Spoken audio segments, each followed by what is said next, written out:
Hello students, myself Mohit Pandey. Welcomes to you on my YouTube channel. In this video, I will explain the part first of chapter 2 of physics class 11th by notes. The chapter is units and measurement. The first term is measurement. So what is measurement? The process of measurement is basically a comparison process. To measure a physical quantity, we have to find out how many times a standard amount of that physical quantity is present in the quantity being measured. मतलब ये है कि जो measurement होता है एक physical basically comparison process होता है, इससे तुलना की जाती है। जैसे मान लीजिए दो गिलासें रखी हुई हैं, क्या रखी हुई, दो गिलास रखी हुई है, उनमें से कौन सी गिलास बड़ी है या कौन सी गिलास छोटी है, कंपैरिजन करते हैं। तो फिर बड़ी है तो कितनी बड़ी और छोटी है तो कितनी छोटी है। तो इस मेज़र करने के लिए हम जो एक सिस्टम में को फॉलो करते हैं, वही सिस्टम वही प्रोसेस ही हमारी क्या होती है, मेजरमेंट प्रोसेस कहलाती है ना, मेजरमेंट कहलाता है। और किसी फिजिकल क्वांटिटी को, physical quantities length mass temperature that all etcetera और फिजिकल क्वांटिटीज़, तो we have to find out how many times standard amount. हमें ये फिजिकल जब हम क्या करते हैं मेजरमेंट करते हैं तो उससे ये पता करना होता है कि कोई भी वैल्यू जो फिजिकल क्वांटिटी उसमें कितना टाइम्स ऐड हुई है। द नंबर 10 ऑब्टेंड, जो हमें नंबर मिलता है उस केस में, यदि मान लीजिए आपने उस बड़ी वाली गिलास को मेज़र किया और मेज़र करने से पता चलता है आपको कि something this is 10 centimetre in height, 10 centimetre length, तो आप लोग कह सकते हैं कि जो 10 सेंटीमीटर मिला है ना, 10 टाइम्स मिलता है, उसमें जो सेंटीमीटर कितना टाइम ऐड हुआ है, 10 टाइम ऐड हुआ है। अंडरस्टैंड। तो जो 10 नंबर मिला वो आपका क्या कहलाएगा, मैग्नीट्यूड कहलाएगा। And the standard chosen is called the unit of the physical quantity. और जो आपने चूज़ किया है स्टैंडर्ड को, किसी स्टैंडर्ड को चूज़ किया, सेंटीमीटर वाले आपने यूज़ किया हुआ है, तो वो फिजिकल क्वांटिटी इसको शो करता है। The second term is in this chapter unit. What is unit? तो the unit of a physical quantity is an arbitrarily chosen standard which is widely accepted by the society and in the terms of which other quantities of similar nature may be measured. The third term is standard. The actual physical embodiment of the unit of physical quantity is known as a standard of that physical quantity. To express any measurement made we need to the numerical value. हमें जब कोई भी measurement को express करना होता है तो हमें न्यूमेरिकल वैल्यू की ज़रूरत होती है एंड यूनिट की ज़रूरत होती है। दो चीज़ों की ज़रूरत होती है। पहला चीज़ क्या है आपका, we need numerical value and we need also unit. Measurement of physical quantity is equal to numerical value into unit. जब किसी भी फिजिकल वैल्यू को हम लोग मेजर करते हैं तो दो चीज़ हम लोग लिखते हैं। पहली चीज़ आप लोगों की होती है स्टैंडर्ड चीज़ क्या होती है आपकी, न्यूमेरिकल वैल्यू, और जो सेकंड चीज़ होती है आपकी unit. For example length of a rod is equal to 8 metre. यदि किसी रॉड की जो लेंथ है वो कितना हमने कंसीडर किया हुआ है, 8 मीटर कंसीडर किया हुआ है, तो जो 8 दिया हुआ आपका वो क्या है, न्यूमेरिकल वैल्यू है, और जो मीटर दिया हुआ आपका वो क्या है, उसका यूनिट है। मतलब आप लोगों ने जो मेज़रमेंट किया हुआ है उसमें मैग्नीट्यूड मिला 8 और यूनिट मिला हुआ है किसमें, आपने किसको चूज़ किया हुआ है, मीटर को चूज़ किया हुआ। और अलग अलग डिफरेंट कंडीशंस में हम लोग डिफरेंट यूनिट को सिलेक्ट करते हैं। The fourth term is of this chapter fundamental physical quantities और units. Then it is an elementary physical quantity which does not require any other physical quantity to express it. It means it cannot be resolved further in terms of any other physical quantity. It is also known as basic physical quantity. मतलब ये मान लीजिए कि क्या होता है basic physical quantity, मतलब जो किसी पर डिपेंड नहीं होती है, सेल्फ इंडिपेंडेंट होती हैं, वो किसी पर डिपेंड नहीं होती हैं, और इसे ही हम लोग क्या बोलते हैं, बेसिक फिजिकल क्वांटिटी बोलते हैं। The units of fundamental physical quantities और कॉल्ड फंडामेंटल यूनिट्स। और जो फंडामेंटल यूनिट्स किसको बोलेंगे, बेसिक फिजिकल क्वांटिटीज में जो हमने यूनिट अप्लाई की हुई है वही यूनिट क्या कहलाती है आपकी, fundamental units. For example in MKS system mass length and time are fundamental quantities. Understand? Expressed in kilogram, metre and second. Mass को हम जो MKS सिस्टम में किससे रिप्रेजेंट करते हैं, किस यूनिट से? मास हुआ आपका क्या, फंडामेंटल क्वांटिटीज, और यूनिट क्या हुई, फंडामेंटल यूनिट मास की kilogram.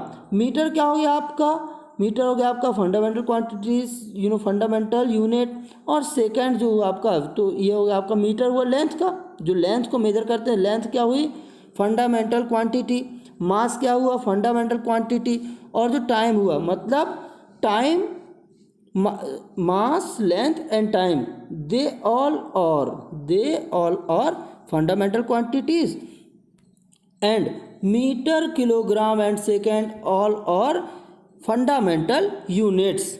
Derived physical units, derived physical quantity और यूनिट्स। अब डिराइव्ड का मतलब क्या होगा, तो all those are physical quantities which can be derived from the combination of two or more fundamental quantities or can be expressed in terms of basic physical quantities or called derived physical quantities। मतलब ऐसे quantities जो दो या दो से अधिक, two or more than two basic physical quantities को mix करके एक्सप्रेस करते हैं, वो उसे हम लोग बोलते हैं डिराइव्ड फिजिकल क्वांटिटी बोलते हैं। Understand? Yes, that is derived physical quantity are depends, derived physical quantities depends upon the basic physical quantities, fundamental physical quantities। तो derived physical quantity किस पर डिपेंड करती है, फंडामेंटल फिजिकल क्वांटिटी पर depend करती है, ये सेल्फ इंडिपेंडेंट नहीं होते हैं। Understand?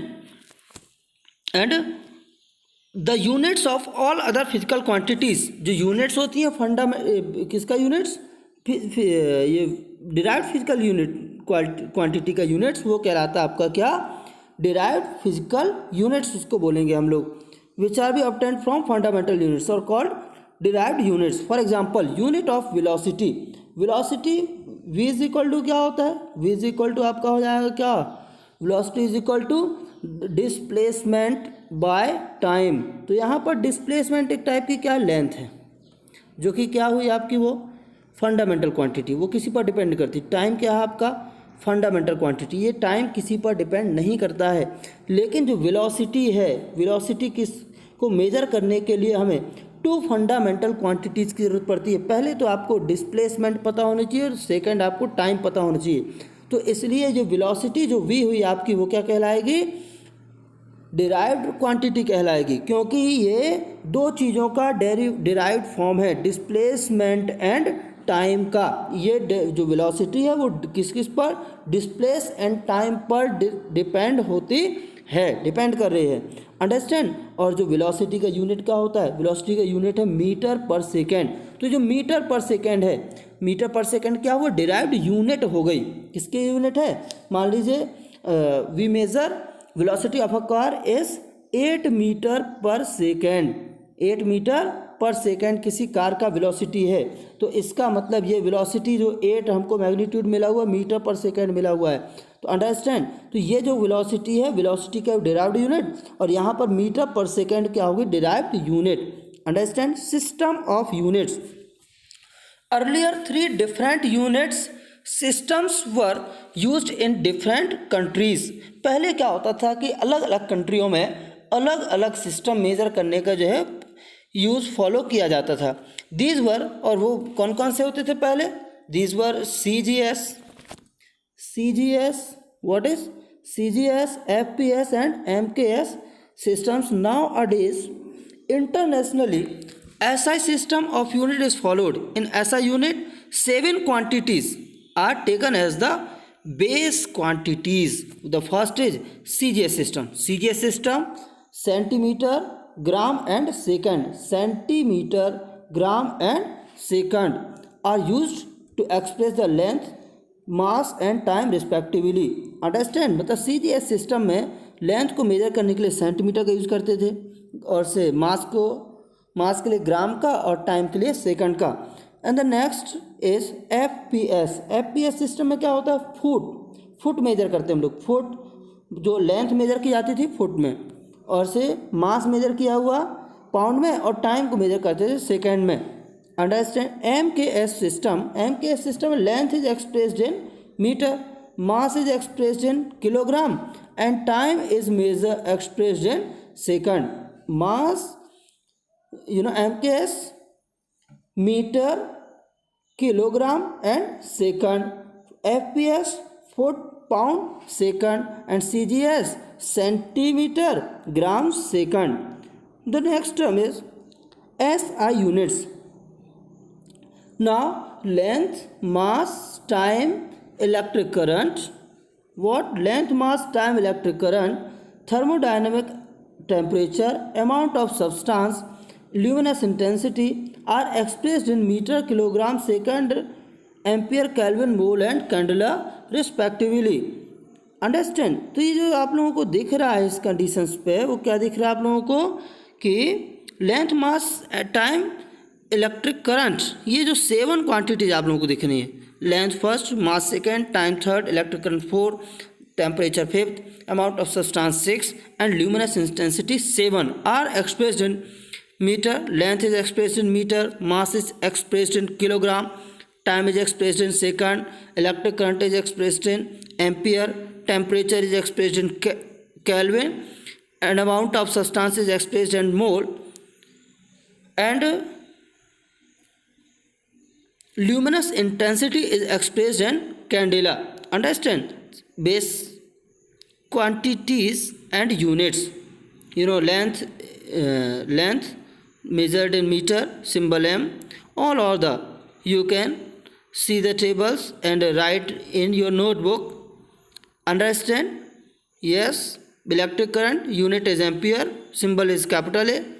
Thermodynamic temperature, unit is Kelvin, symbol is capital K. Amount of substance, unit is mole, symbol MOL. Luminous intensity expressed in candela, symbol is small c d. Understand? You can see and write in your notebook. Understand? Thanks for my YouTube channel. If you like, then subscribe my YouTube channel. Understand? Please don't forget to subscribe my YouTube channel to get the notification of my new videos. Thanks everyone.